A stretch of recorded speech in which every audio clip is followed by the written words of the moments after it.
to you. Your eternal relationship with Krishna becomes revealed to you, and then you enter into those pastimes. You can do that in this body, in this life.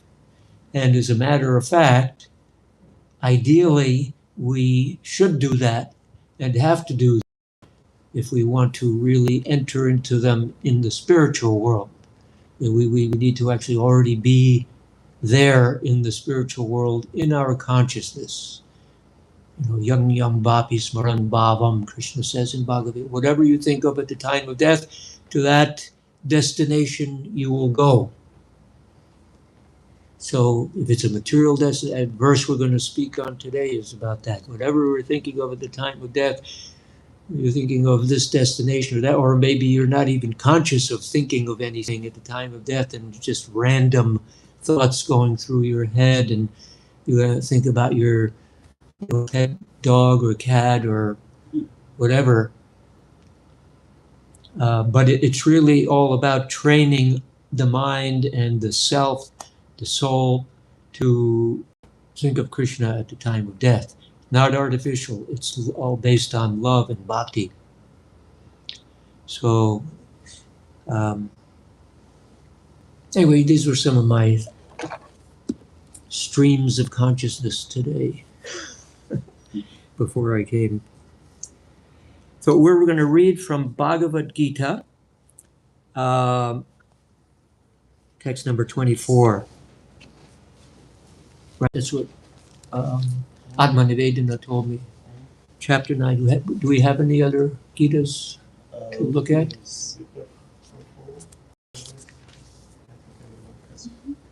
Yeah, on the phone. Okay. I'm just going to chant Om Jnanati Marandasya Jnananjana Shalakaya Chakshurun Militam Yena Tasmai Sri Gurave Namah.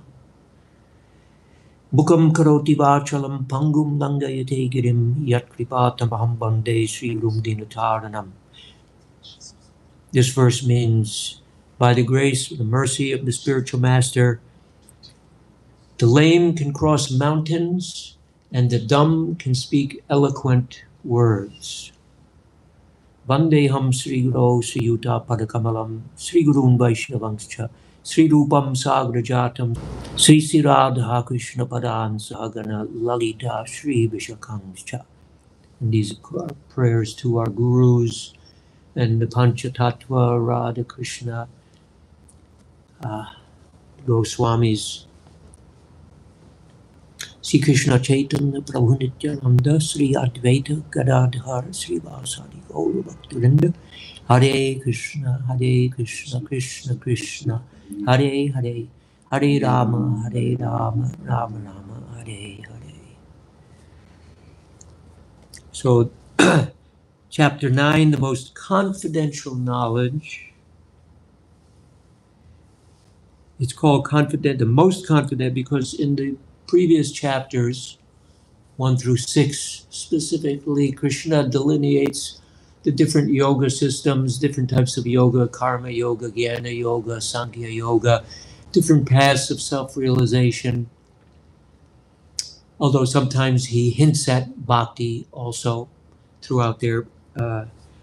And starting with chapter 7, he gives more confidential knowledge about himself. Chapter 6 ends with the verse, Yoginam api sarvesham badgatain antaratmana shradhavan bhajate yomam samme yuktatamo mata, which means that the process of yoga is higher than jnana, it's higher than karma, and of all yogis, he who is my devotee, Bhakti yoga, is the topmost yoga. And then in chapter 7, he begins to give information on how to practice Bhakti yoga. It says,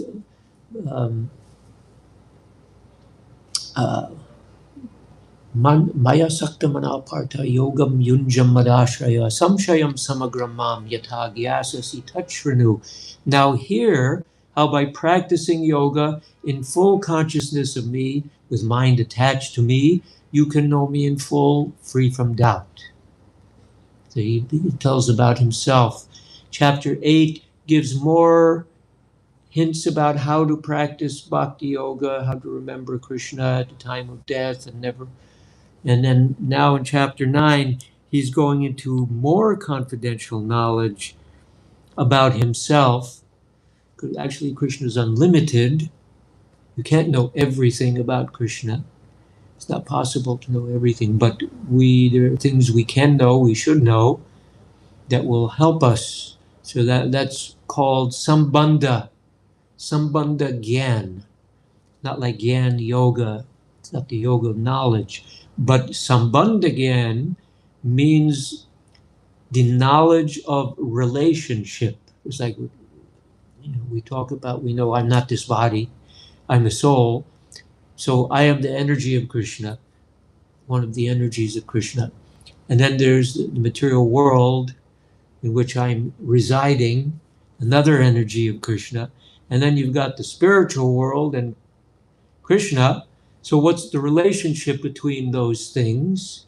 That's called sambandha gyan. So having knowledge of that relationship is very important. So the more we know about it, it helps us to think of Krishna consciousness.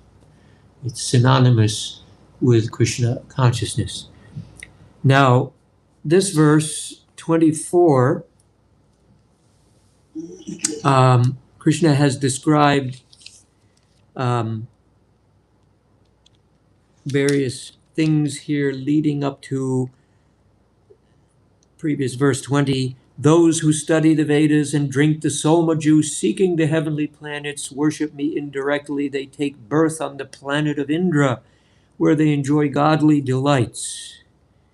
In this chapter, he's establishing himself as the supreme, as the cause of everything. One verse, earlier verse, Maya Dyakshena Prakriti Suyate Sacharacharam Etunanena Konteya Jagat Viparivartate. Everything emanates from me. Patak Paratam, that's another chapter, but there's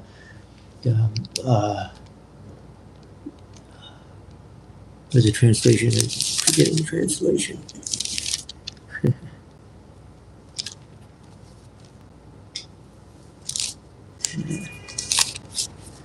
Just see when you need it most.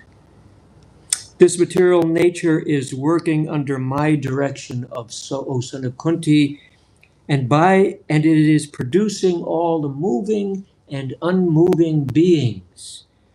By its rule, this manifestation is annihilated again, created and annihilated again and again. This material nature is working under my direction.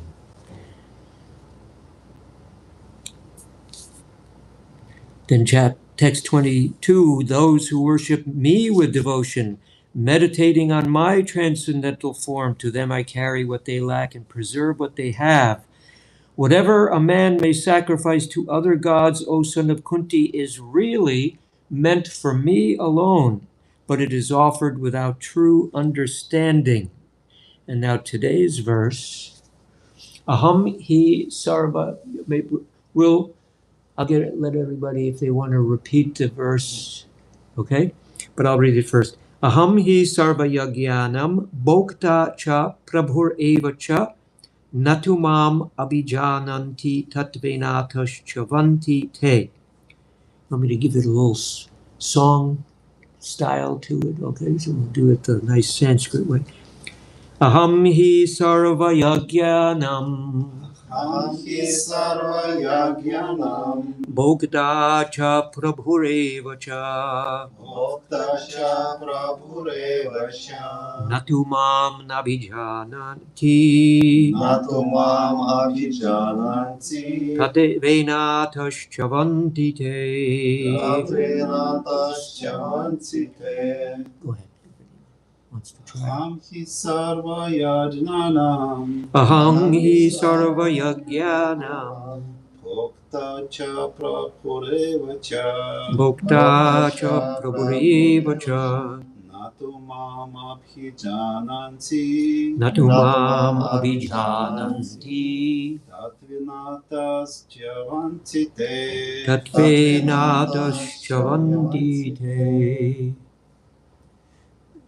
Aham hi sarva yagnanam Aham hi sarva yajnanam bhokta cha prabhur eva cha bhokta cha prabhureva cha natu mam abhijananti natu mam abhijananti tatvenatasyavanti te. tatvenatas chavanti te. Anyone else? Give it a shot. Aham hi sarva yajnanam Aham hi sarva yajnanam bhokta cha prabhur eva cha bhokta cha prabhureva cha natu mam abhijnanti natu mam abhijananti tatvenatas chavanti te. tatvenatas chavanti te. Okay, we'll do the word for word here. Aham, Aham, I, I, he, he, surely, surely, sarva, sarva, of all, all yajnanam, yanam, sacrifices, sacrifices, bhokta, bhokta, enjoyer, enjoyer, cha, cha, and and prabhu, prabhu, Lord, Lord, eva, eva, also, also, cha, cha, and and na, na, not, not, to, to, but, but mam, mam, me, me, abhijananti, abhijananti, no, they know tatvena, tatvena, in reality, in reality, atak, Atha, therefore, therefore, chavanti, javanti, fall down, fall down, te, te, they. they, Translation and purport by His Divine Grace A.C. Bhaktivedanta Swami Srila Prabhupada. I am the only enjoyer and the only object of sacrifice. Those who do not recognize my true transcendental nature fall down. Purport. Here it is clearly stated that there are many types of yajna performances recommended in the Vedic literatures, but actually all of them are meant for satisfying the Supreme Lord. Yajna means Vishnu.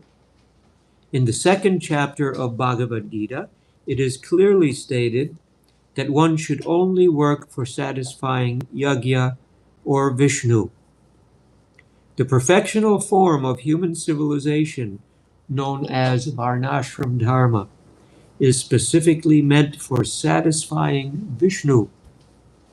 Therefore, Krishna says in this verse, I am the enjoyer of all sacrifices because I am the Supreme Master. However, less intelligent persons, without knowing this fact, worship demigods for temporary benefit.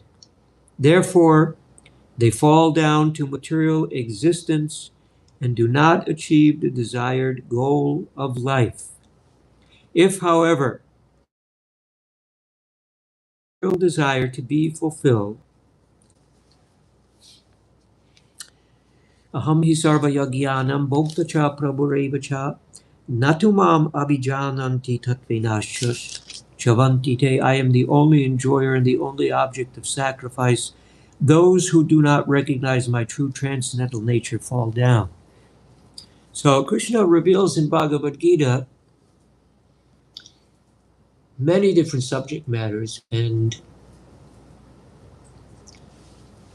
part of some of that subject matter is he reveals or elaborates on what people do in this material world, uh, what they should do, what they should not do, and everything in between. So, although Krishna says that they do not understand him or recognize his transcendental nature, they fall down. But at the same time, in the previous chapters, chapter 4, there's a whole series of sacrifices in knowledge, the breathing processes of the breath in going and out going into itself, and different kinds of yogis. And then there's all kinds of yagya procedures like sacrificial performances with fires and mantras and things like that. And ultimately, they're all meant for the satisfaction of Vishnu. They should all lead to Vishnu. The whole process of yagya and all of the Vedas lead to Vishnu. This is the Vaishnava understanding of Vedic wisdom, Vedic knowledge, that everything, yoga, jnana, ashtanga, sacrifice, austerity, charity, worship, it all should lead to Krishna, to Vishnu or Krishna. And Prabhupada quotes, or doesn't quote, but he mentions a verse in the Bhagavad Gita in chapter 2. Actually, it's in chapter 3. I think whoever was transcribing made a mistake. It's not chapter 2, it's chapter 3, verse 9. On the base it says third chapter. Ah. Yeah, it's a touch. Anyway, 3:9. They fixed. They fixed it, right? Yeah, they fixed it. Yeah. So 3:9, Yagyartat karmano nyatra lokoyam karma bandhanaha tadartam karma konteya mukta sangha samachara. Work done as a sacrifice for Vishnu has to be performed, otherwise work binds one to this material world. Therefore, O son of Kunti, perform your prescribed duties for his satisfaction, and in that way you will always remain unattached and free from bondage. So that's karma yoga, right? And this verse is saying the same thing. I am the only enjoyer of and the only object of sacrifice. Krishna is saying the same thing twice. Sometimes he repeats things in Bhagavad Gita several times for our meager intelligence to remind us of these facts. Those who do not recognize my true transcendental nature fall down. So all of the procedures of yoga are meant to lead to Krishna, but unfortunately, most conditioned souls, 99.99999%, have other objectives and motivations in mind when they perform yajna, even if they're worshiping Vishnu. They worship Vishnu to satisfy material desires. So that's preferable to other processes also in the Vedas, authorized by the Vedas. The Vedas are called like a milk cow. They're compared to a milk cow. You draw the milk from the cow, the nectar from the cow, and enjoy the milk from the cow and the benefits of the milk. So the Vedas are also compared to the cow, which can be milked to fulfill all desire. All desires can be fulfilled through the Vedas. Therefore, this whole universe is so variegated. If you read, when you get to the 5th canto of the Srimad Bhagavatam, 5th canto of Srimad Bhagavatam describes different planetary systems, different regions of the universe and of the earth, and higher and lower and middle and in between all of those stars and planets and realms, some amazing and then some below the earthly region, which are lower. It's interesting. Actually, regions. They're not necessarily physical globes, but they're subterranean heavenly regions, and they're occupied by all kinds of unusual creatures that you would probably have seen in the Star Wars movies or something like that. Probably that's where they got all their ideas from for all those science fiction movies. And then there's heavenly planets, where the living entities who are sinful go to experience forms of punishment. But anyway, the fifth canto describes all these places where you can go in this universe to fulfill all of your desires. Now, I have to explain more about this Bhumandala plane where the earth is situated. According to the Srimad Bhagavatam 5th canto, the Bhumandala plane is divided into a center region, which is further divided into 9 varshas or regions. And all these different types of living entities are there, and they live for 10,000 years, and they enjoy wonderful heavenly pleasures. It's almost like the heavenly regions. Actually, it's described that those living entities who are in the heavenly regions, once they use up their pious activities, which got them there, they come back to the earth, and according to Prabhupada in one purport in the Bhagavad Gita, they enter the earth through the rain. The rain goes into the grains. Human beings eat the grains. Then the grain turns into semen and is impregnated into a woman and becomes a human being. That's how they come back. But others come back and take their birth on the Svarga region, this Jambudweep region, and this Svarga region. It's like a heavenly, you go there before you come back here sometimes. So amazing places. And then surrounding this Jambudweepa is an ocean of salt water. And then surrounding it is another circular surrounding it. I mean, it's like a concentric circle is a region, what is it called, Plakshadweep or something like that. I've forgotten the names. And then you have all kinds of living beings there on Plakshadweep, and they worship one form of the Lord, and there's mountains. It describes the mountains and the rivers and the people that live there. So this just illustrates there are so many places where you can go in the material world to fulfill desire, endless desires.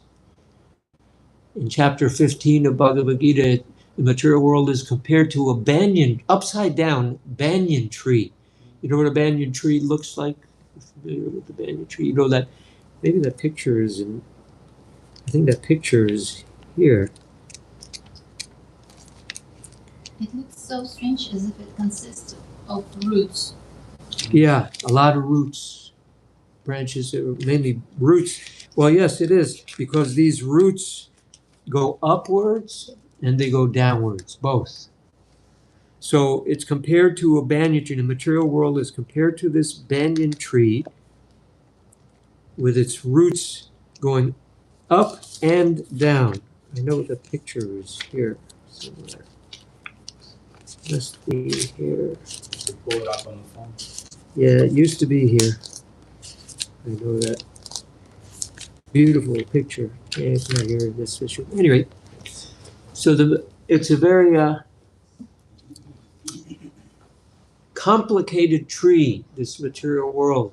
The branches are compared to the Vedic hymns, I think, and the twigs are the objects of the senses, and they go up and down and all around. And one gets completely lost in this tree of desire.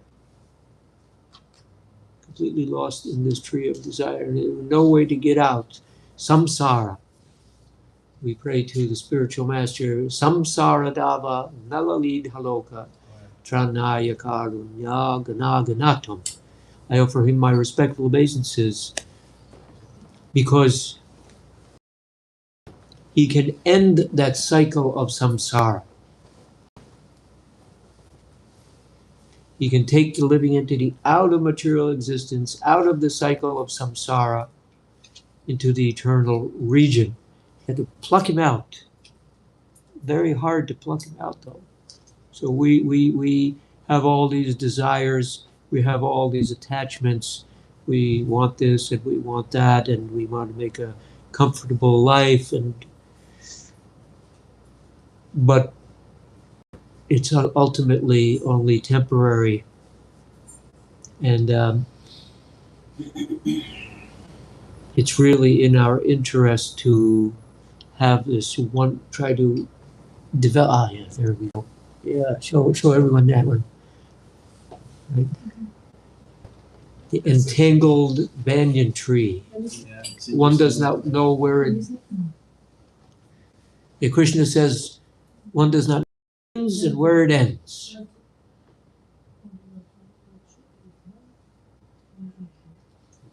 I like the way you describe it. Yeah. Never ending desire. Never-ending desire. Yeah. So how do we do that? So the question is, how do we accomplish that? If we can at least, like you're all sitting here, I'm speaking, you're listening, but there's just a few of us here.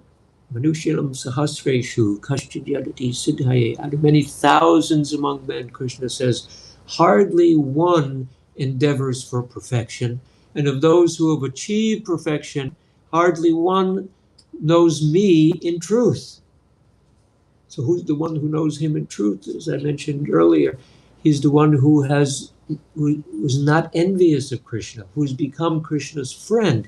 So our endeavor, the few of us that know something about Krishna, have some faith, some inkling of the message of Godhead that is descended for our benefit, we want to progress.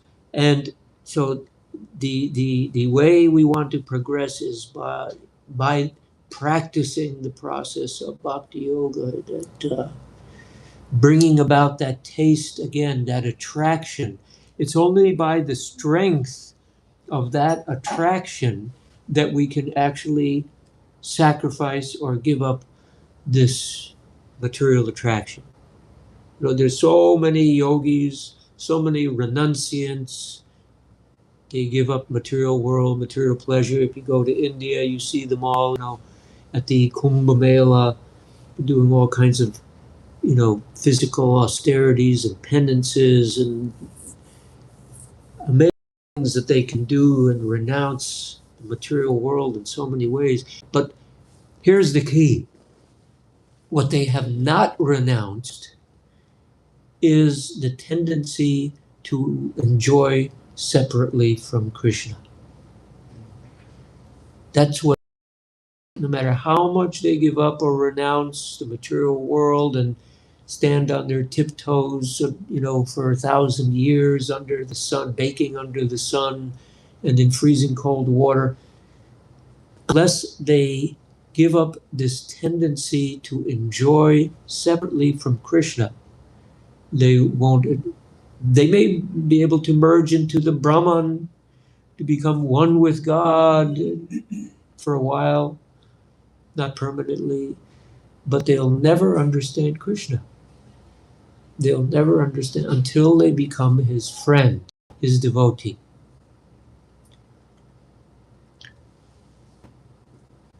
Manmana bhavamad bhakta madhyajimam namaskuru mam evaishyasi satyam te pratijane priyosime. So that's actually the last verse of this chapter. Sometimes we jump around, but engage your mind always in thinking of me. Offer obeisances and worship me. Being completely absorbed in me, surely you will come to me. And in the second chapter, Krishna, Bhaktosi me sakha cheti, rahasyam. Rahasya means secret. Rahasyam etad uttamam, because you are my devotee. I'm speaking this to you, revealing these things to you.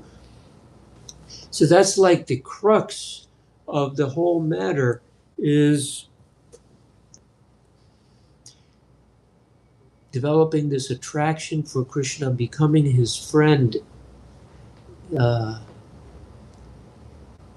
giving up this offense of aversion to Godhead.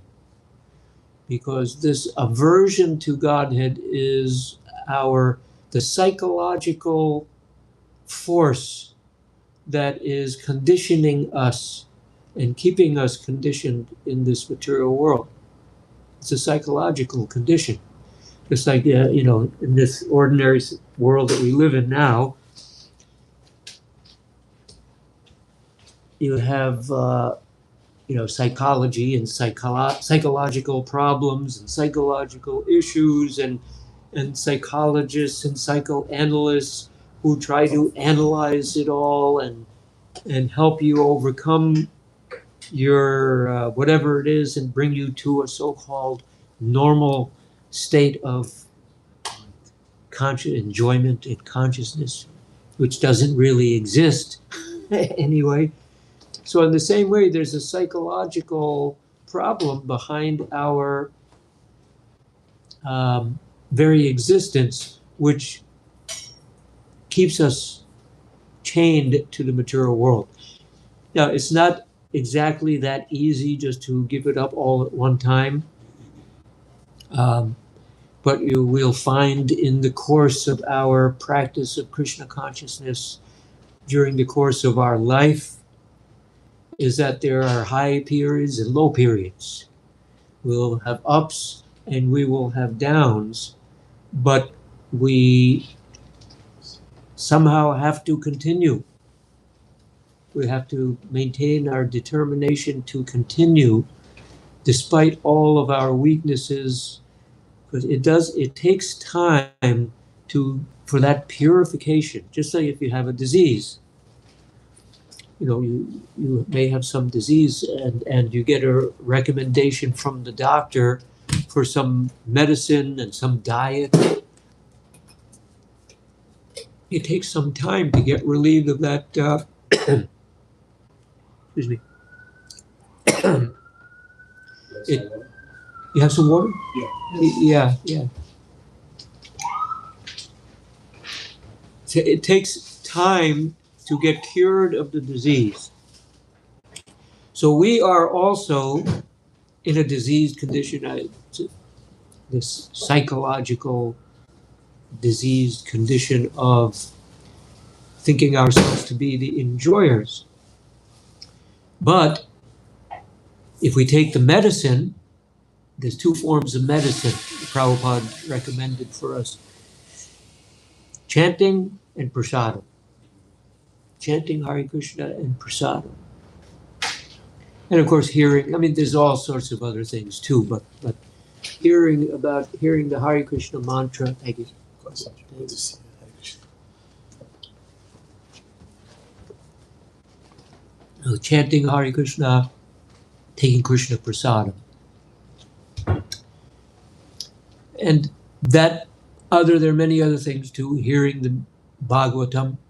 Does everyone here get a chance to read every day? Just try it every day. Set aside 30 minutes and read every day. You'll find that it will enhance your spiritual well-being unlimitedly, especially if you read in the morning, not just before you go to sleep, but in the morning. To read for 30 minutes, 20 minutes, 15 minutes, maybe before you go to sleep. There's all kinds of different things you can do, because the whole idea is to become Krishna conscious and remember. So we have to keep putting the medicine. Keep putting the medicine. And sometimes, however, the medicine may taste like poison. Right? In the beginning, medicine doesn't taste good. Of course, they sugarcoat medicine nowadays. And Prabhupada also sugarcoated. He made it very nice. But even that, sometimes it's not easy. It's not easy getting up at 3, 4 in the morning. For those who live in the temple, they get up 3, 4 in the morning, go to Mangal Arti, and sit through an entire session of chanting your rounds for an hour and a half or whatever, how long it takes you, and then Guru Puja, and then greeting the deities, then a Bhagavatam class for 45 minutes. And, by the time your morning is 6 hours later, 5, 6 hours later, you're Of course, you're a lot better off than you were when you started, but it's not easy to do that day in and day out, every single day. So Krishna calls that in the Bhagavad Gita, in the chapter, the three modes. No, it's in the chapter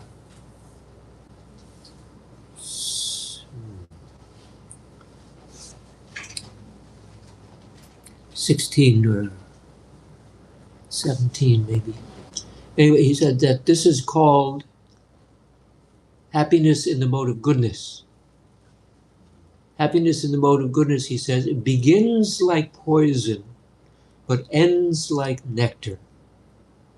So why does it begins like poison? Why? Because we're not in that proper frame of consciousness and mind to appreciate it yet. So the proper frame of mind comes about, however, by doing the thing, by doing that. So austerity, yoga, meditation, all those things are very difficult to do in the beginning. The yogis who perform austerities or the meditation, to stop the mind from wandering. These are very difficult things to do, but it's almost like poison. It doesn't feel pleasant. But if we persevere, we'll get over that hump. We will get over that hump. As long as we continue to practice and follow along the proper guidelines and recognize ultimately Krishna is the only enjoyer and that everything I do is for his pleasure. And there's other things such as, Krishna is talking about aham hi sarva yagyanam, that I am the enjoyer of all sacrifices. So there's also work. There are ways of dovetailing one's work with Krishna. Or if somebody has some talent, dovetailing the talent for Krishna, making it all Krishna-centered. And then that makes even the thing that we might like, which we like to do, if we learn how to do that for Krishna, somehow or other. Music, we play instruments and sing for Krishna. But even within that process, I'll mention that when we chant Hare Krishna, we're not chanting for our own pleasure. We will get pleasure, but we're chanting for Krishna's pleasure. And then when Krishna is pleased, when he's happy with your sincere effort to try to please him through the chanting of his name, sacred name, you will also feel the pleasure. But if we're just chanting because we want people to see what a good chanter we are, or how melodious we can sing, or something like that, we'll never get the taste. We'll never experience the real nectar. We're dovetailing our enjoying spirit. We're not dovetailing, but we're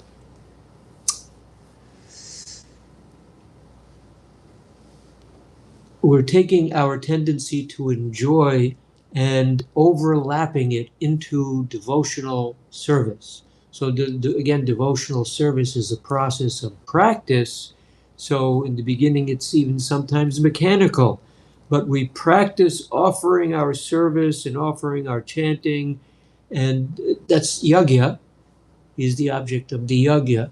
Actually, he says in Bhagavad Gita that japa is, of all forms of sacrifice, I am japa, chanting of the holy names.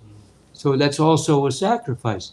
So in the beginning, we may not have that taste. It may be mechanical. We try doing it for Krishna's pleasure, Krishna's satisfaction, and also it's a prayer. The chanting is a prayer to Krishna and Radha, his internal energy, Hare, to please engage me in your service. So it's devotional service. We're practicing devotional service. We're giving to Krishna. We're giving back to Krishna. And eventually that practice comes to the point where it's not just a practice. Again, as I said before, it is our consciousness, our state of mind, our state of being, our very life and soul. And that advances even further to the point where your specific relationship with Krishna in love manifests as a cowherd boy, as a father, mother, as a gopi, as a servant. And then it's nectar. Then it's just nectar. So that is our goal. And that's why we have this process and why we continue with this process and we practice it so that we can obtain that goal, reach that goal, and keep that in mind.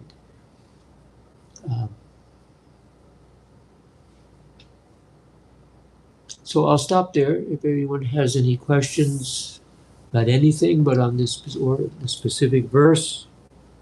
They say that in different yugas, we have different processes of purification and reaching Krishna. Yeah. So in one of the yugas, there is meditation, right? And they live very long life, and they can meditate and stand on one leg for thousands of years. But what kind of mantras do we do? What do we do so that they eternally reach Krishna? It's not Hare Krishna, right? They just meditate on Krishna with love, or what do we do so they reach him? Yeah, the yoga system is meditation on Paramatma, technically.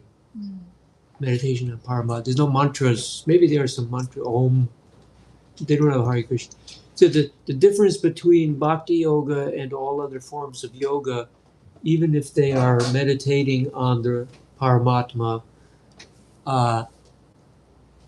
Bhakti Yoga is the natural function of the soul.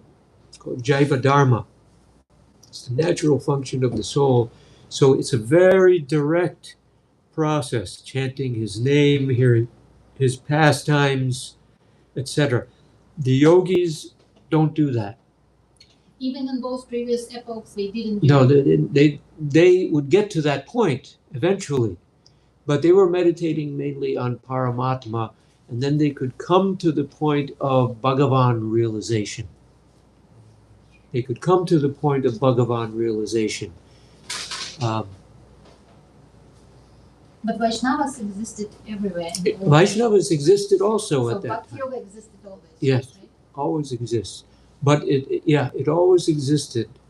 I mean, Brahma is a Vaishnava, Narada Muni is a Vaishnava, Lord Shiva is a Vaishnava, Vaishnavanam Yatha Shambhu, and Dhruva Maharaj, Prahlad Maharaj, Bali Maharaj became a Vaishnava. The four Kumara sons of Brahma became Vaishnavas. But not all are Vaishnavas. That's why Krishna says, as I mentioned, Manushanam Sahasreshu, out of many thousands among men, only one will endeavor for perfection. And I didn't finish actually the translation. And of those who have achieved perfection, hardly one knows me in truth. Even out of those who have achieved perfection, hardly one knows me in truth. There are many verses in Bhagavad Gita where Krishna says, Vedaham samatitani vartamani nani charjuna bhavishyani chabhutani sarve vayam atakparam. I know the past, I know the present, I know the future, I also know all living beings, but no one knows me. Very few really know Krishna in truth. So anyway, the yoga was a procedure, a purification, a bona fide procedure, but it's not recommended in the Kali Yuga because, first of all, the real practice is just impossible for most anyone to do. And secondly, it just takes too long. And people misunderstand it. People misunderstand it. So, Kriteya Dhyayato Vishnu. In the first age, there was meditation, dhyayam, Dhyato Vishnu, meditating on Vishnu in the heart. So Kateya Dhyato. Tretayam Yajato Makai. The second age is sacrifice. Then Dvaparam Paricharyayam. There's deity worship in the Dwapara Yuga. And in Kalotad Hari Kirtanat, in the age of Kali, there's the chanting of the names of Hari. So all those previous processes, they eventually would bring people to Bhakti Yoga? That's the idea. That's the idea. Everything should lead to Bhakti Yoga. All the yagyas, all the yogas, all the systems lead to Bhakti Yoga. It's like a ladder. Prabhupada compared it to a ladder. You have different steps on the ladder. But he compared Bhakti Yoga to the elevator, because you go up to the top floor in one shot. So they're all meant to come to Bhakti Yoga because that's the position of the soul. Jiver Swarupa Hoy Krishna Nityadas. The soul is originally a servant of Godhead. It's created, of course, there's no creation, but our very essence of our being is service to Godhead. And as soon as we forget that's the essence of our being, we become covered by illusion, by Maya.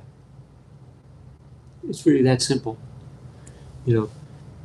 Simplified. It's as simple as you can explain it. We're in illusion now because we're covered by illusion due to forgetfulness that we're the servants of God. So the more, Prabhupada used to say or said, the Krishna consciousness is simple for the simple and difficult for the crooked. You ever hear that before? It's a beautiful saying. Yeah. So to the extent that we accept Krishna consciousness, the percentage, 10%, 50%, whatever, to the extent that we accept, and again, it's not a blind faith. The faith becomes realization. It becomes, thick with realization and taste. So to that extent, it's simple, but we have this crooked nature. So we tend to forget. We tend to be weak. Our determination is weak. Our perseverance, our determination, our resolve is weak. Our desire is weak. And we unfortunately succumb to illusion, to Maya, quite often. But, we have to stay. When that happens, we have to just stand up, brush ourselves off, and go forward again. Sometimes it's 2 steps forward, 1 step back. 2 steps forward, 1 step back.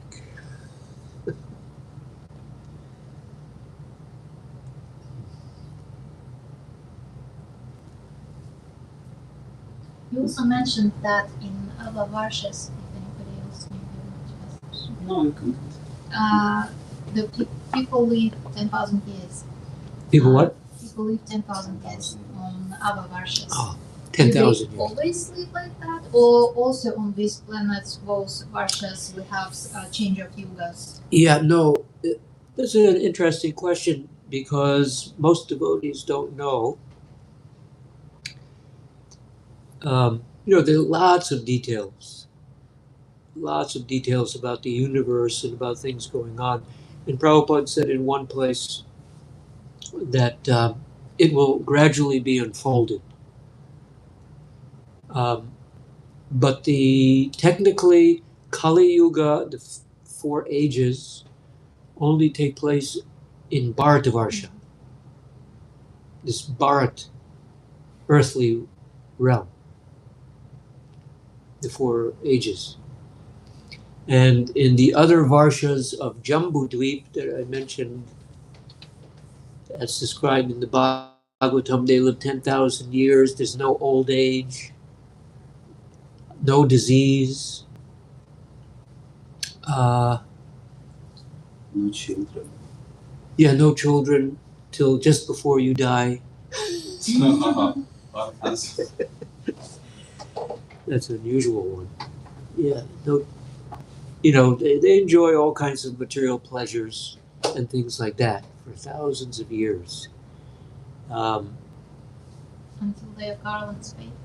Hmm? Until the garland fades on the neck. The garland fades on the neck until Sudarshan Chakra comes. They sometimes have abortions when Sudarshan Chakra appears. It's described in the Bhagavatam.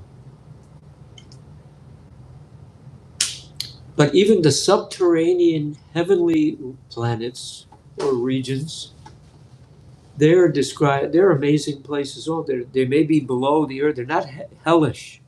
They're subterranean heavenly regions, and they're inhabited by all kinds of unusual creatures like nagas, snake-like humans, and other beings and things like that, and beautiful abodes that are sometimes compared to excelling the beauty and opulence of the kingdom of heaven, of Indra.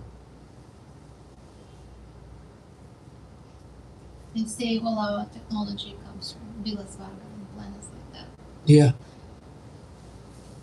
Bila Svarga, yeah.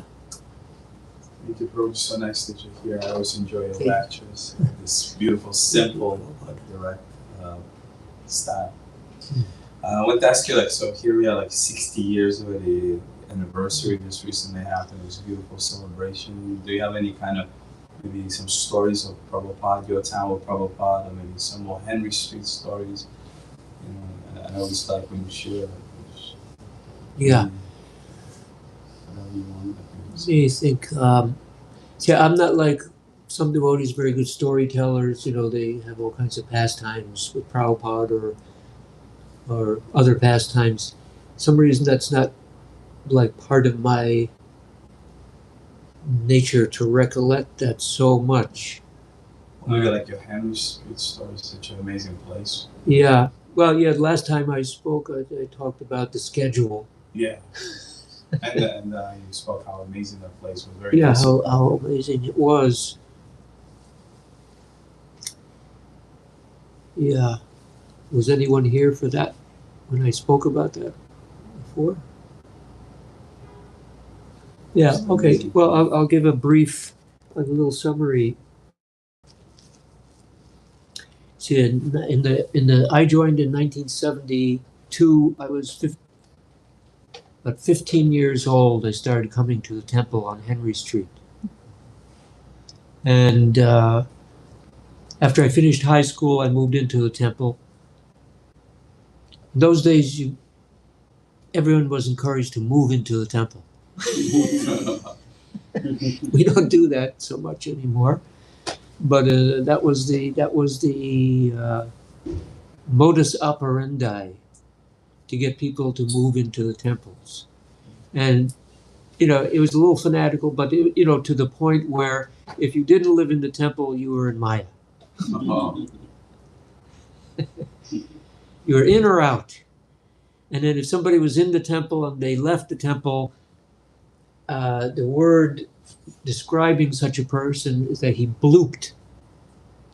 You ever hear that word? No. They don't even say that word anymore. What does it Oh, so-and-so Das or Dasi, they blooped. I mean, they left the temple and went back to Maya. So that word was coined because Prabhupada used that word.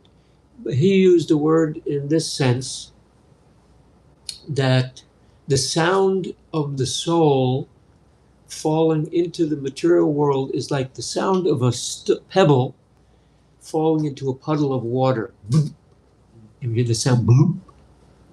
Wow. So the sound is bloop. Just removing it. Yeah. Controversial word, right? Yeah, controversial. There's no. Back then It was black or white. It was black or white. And eventually we got out of that zone, and we had devotees who were called. What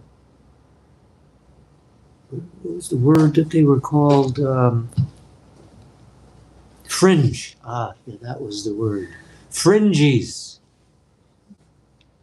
Fringe devotee. They couldn't live inside, but they wanted to be a devotee, so they were living outside. And, not maybe not practicing that seriously, but they were called fringies. Your own culture. It's not a bad word. Somebody could be on the fringe. But when you call somebody a fringy, it sounds like a bad word or something like that. So we had a lot of people who became fringies. And then eventually we had one devotee. It was Shravanananda's mother. Could be wrong. Forgot her name. She started an organization called FOLK, Friends of Lord Krishna. She was a mother of a devotee, and during that time, those early days, I mentioned this last time I was here, I think, what was going on at that time was deprogramming. Oh, Yeah. Ted Patrick was the head guy behind deprogramming the Hare Krishnas and other cults, members of other cults as well, not just Hare Krishnas, but particularly Hare Krishnas.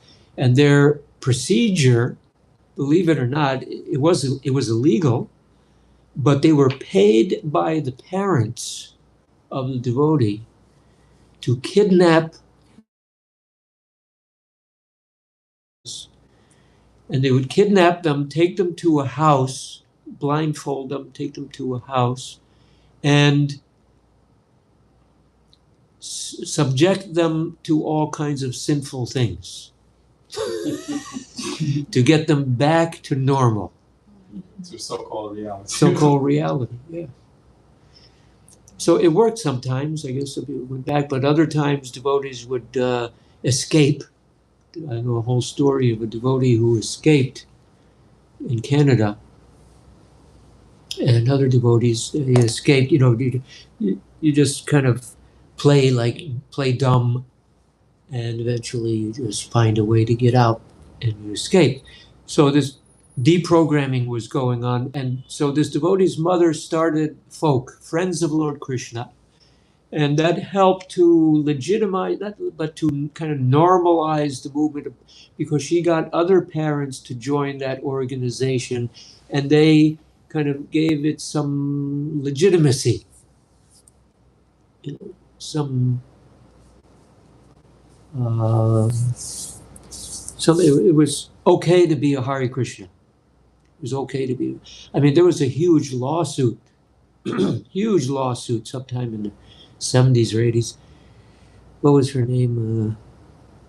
It went to court.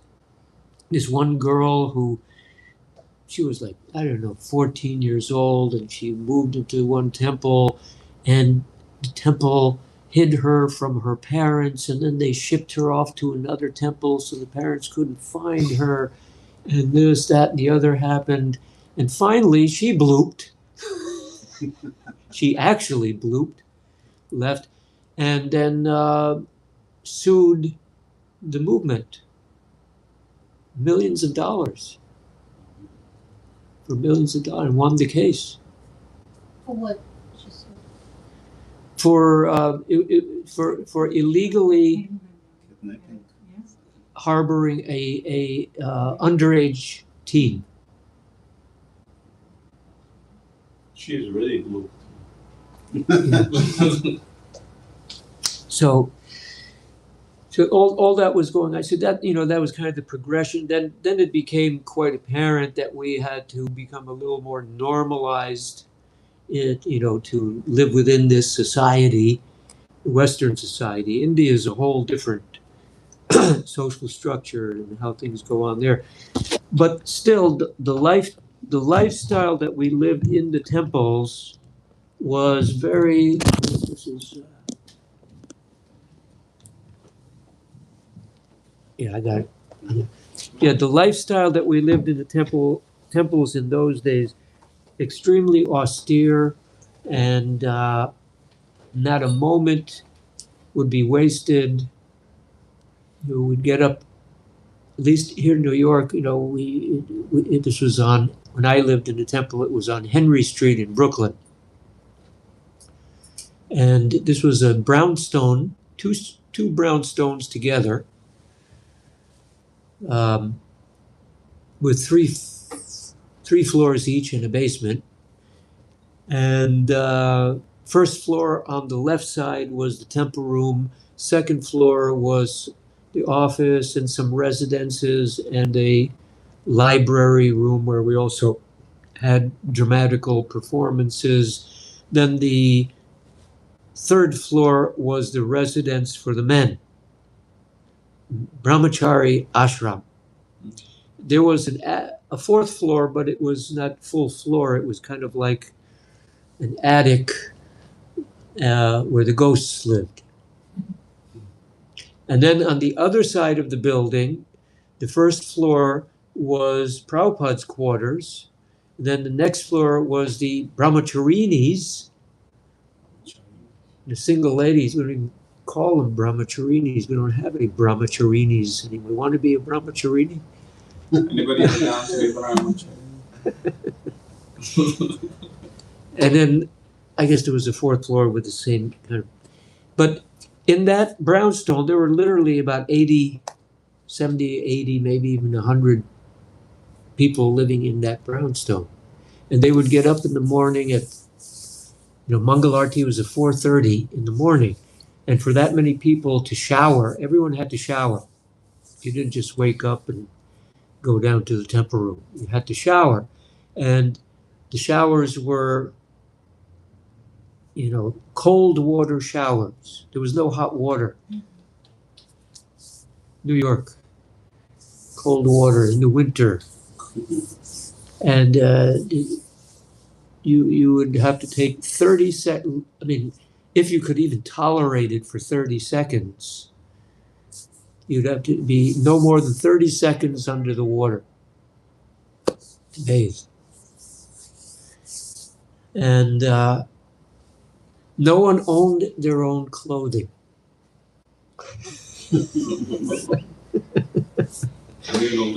You didn't have your own room. You didn't own any clothing. You slept on the floor with a bunch of other people in a sleeping bag. Whatever you did own was in a cubby, or those metal lockers. And after you took your shower, you would pick up your dhoti and your underwear and your kurta, your shirt, from the laundry room. At the end of the day or whatever, you throw the dirty stuff into this big bin, and somebody's service was to wash everybody's laundry. Communal wardrobe. Yeah, communal wardrobe. And everybody went to where nobody could go back up to sleep. Nobody could go back up to sleep. And you go through that whole 5 hours, 6 hours every day like that. And then during the daytime, there's no, hey, it's time for everybody to nap. No naps. Went to their service. Maybe it was in the kitchen. The ISKCON Press was in New York on Tiffany Boulevard. So making of Prabhupada's books was going on there.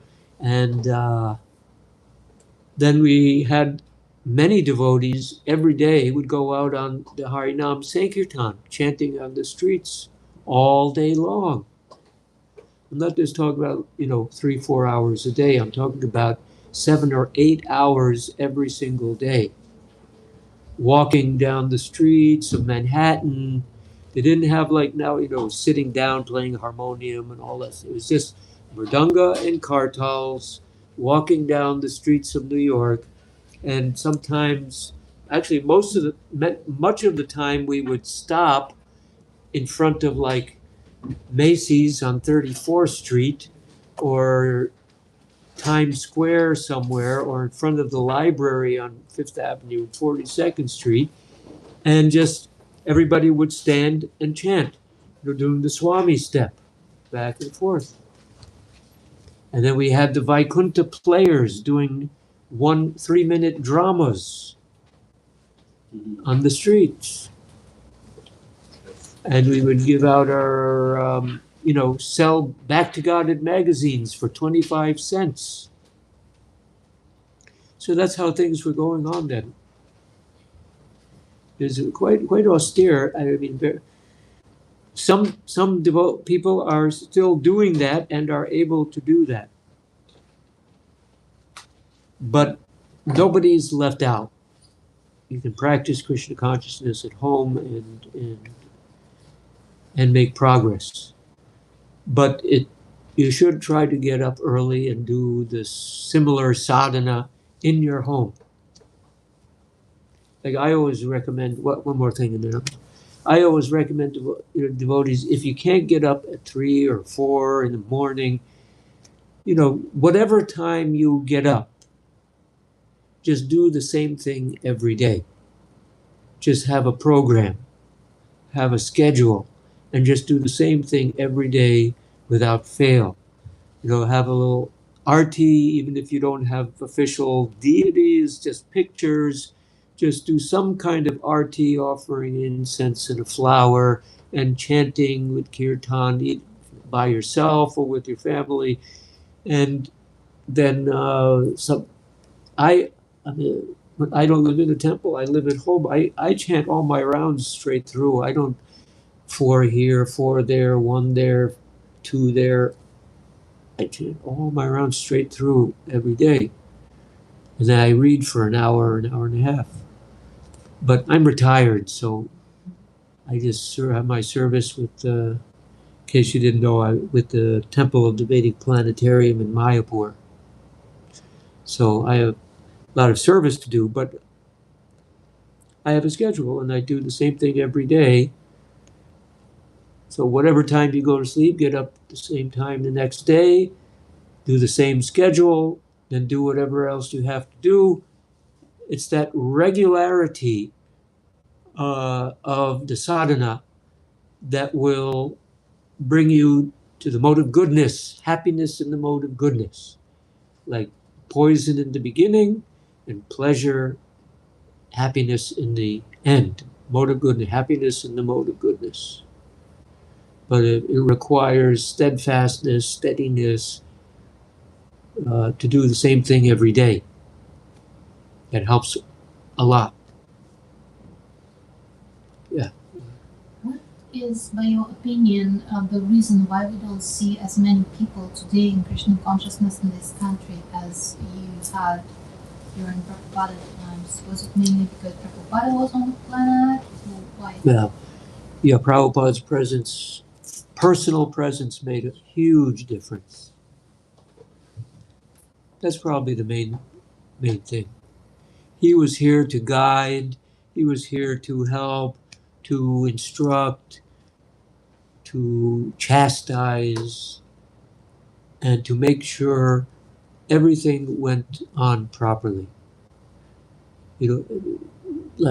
For example, GBC, the GBC is the governing body commission of ISKCON. So there were GBCs for different parts of the world, and their duty, their main service was to go to every temple in their zone and make sure all the devotees were following the program. That was Prabhupada's instruction to them. But sometimes Prabhupada was very, in touch with Krishna, and he could see people's hearts. And he could understand when people weren't following strictly. And he would point it out to them. And so nowadays, it kind of slips into the cracks. You cannot follow strictly, and nobody will know. But I was saying his personal presence inspired. It gave encouragement, inspiration, and energy. This movement, undoubtedly, that is irreplaceable. Irreplaceable. What would the ISKCON be like if Prabhupada was still here? Even if he had stayed another 5-10 years, it would have made a big difference. But Krishna had other plans. Krishna had other plans. But the GBC is a body which is meant to, you could say, enforce Prabhupada's instructions and guidelines and all that for ISKCON. So in a way, they're meant to represent Prabhupada to some degree. Temple president is also meant to represent Prabhupada. One's guru is also meant to represent Srila Prabhupada. These are all Prabhupada's manifestations, his expansions, you could say. But still, his personal presence was very special. But also something that I noticed when I say like that all the disciples of Prabhupada, like even in Henry Street when you're mentioning all this, you had such a fire that yes, motivation is good, but you also had your own motivation to please your guru, and you were like on a mission to do the whole day of Harinam and distribution and just walking and to desire to live like that. That takes desire for Krishna and just the fire that you guys have. That's what resonates. Yeah, it was a taste. It was a fire. It was a taste. Yeah. Special times. Very special times. Whether I can't honestly say, and I talked to God brothers about this, but I can't honestly say that kind of mood and fire will ever return to that level that it was then. I mean, if Prabhupada was here now and things were like just on fire, even now, you would probably consider moving into the temple. I am even now considering it. Okay. You are all prime targets. That's another thing I talked about once when I was here last time, I think. We had a whole strategy for making devotees. We had a whole strategy for making devotees and getting them to join the temple. It wasn't lighthearted. It was intentional. It was a strategy to get people to join the temples. Like I said, you would all be prime targets. And still, we don't see desire from people. We have now hot water in the temple, much more convenience. Yes. And still, people don't want to. Well, it's pretty full in there from what I hear. There's quite a few devotees living in Brooklyn Temple. There's still room. It's a big building. But we had 80 people living in a brownstone on Henry Street in Brooklyn. That temple room would be packed every day, morning and evening. It's another thing we had, is the morning program and an evening program. And everybody went to the evening program also. See, Kiba Jayo Jaya Gora Chandra. 80 devotees all chanting the Gora Arti. Mm. You know, dancing, bouncing off the walls, as they say. And also Pancharatna Prabhu, he also tells us stories like, how you guys made devotees too. Like, oh, you go talk to this guy. When you said it, you go talk to this guy, and this guy is you, and you sit down with somebody else and talk to them. And also Archita Prabhu, he likes that Archita. place too. Yeah. Maybe Prabhu can share more stories during Prasadam Yeah. time. Yeah. because, Okay. Thank you so much. Hare Krishna. Srila Prabhupada ki jai.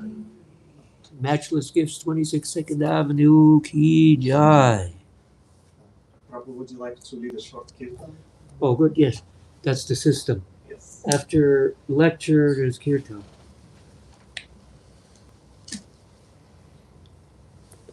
If you see, there's videos that Prabhupada would give class, right? He'd chant Jai Radha Madhava, and then after the class, there would be a kirtan, because the devotees would be so inspired by the class, and more chanting after the class.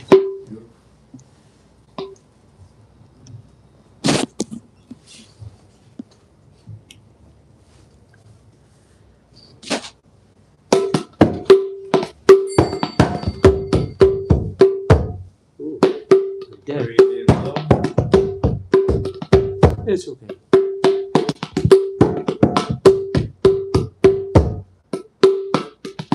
Hare Krishna, Hare Krishna, Krishna Krishna, Hare Hare, Hare Rama, Hare Rama, Rama Rama, Hare Hare, Hare Krishna, Hare Krishna, Krishna Krishna, Hare Hare. Hare Rama, Hare Rama,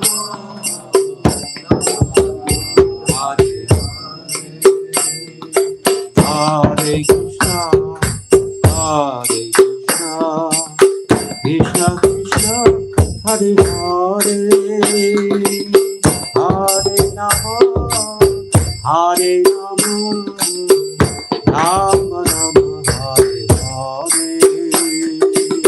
Hare Krishna, Hare Krishna, Krishna Krishna, Hare Hare, Hare Rama, Hare Rama,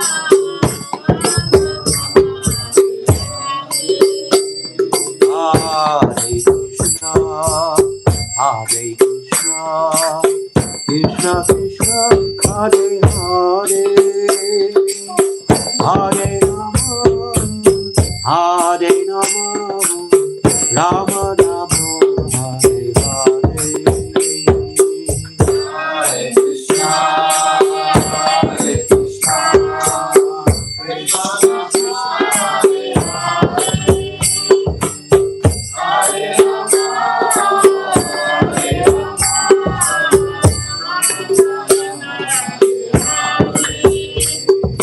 Hare Krishna, Hare Krishna,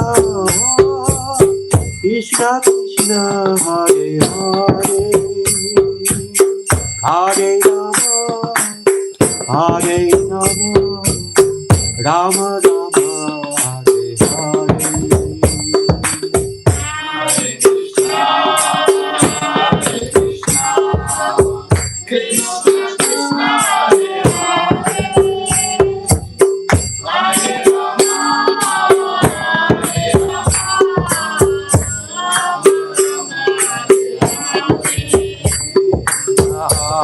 Krishna, Hare Krishna, Krishna Krishna, Hare Hare, Hare Rama, Hare Rama, Rama Rama, Hare Hare.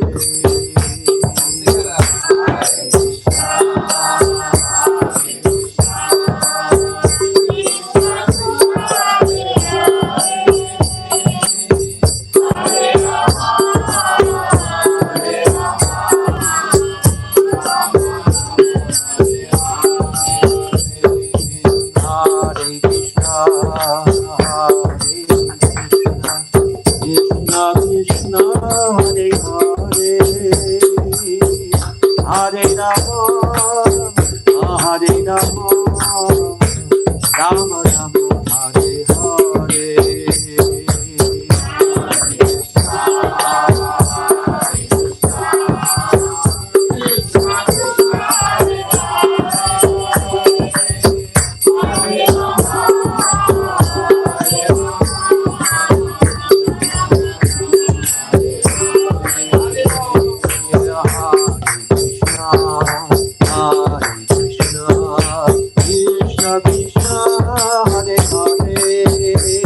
Gaura Premanandi.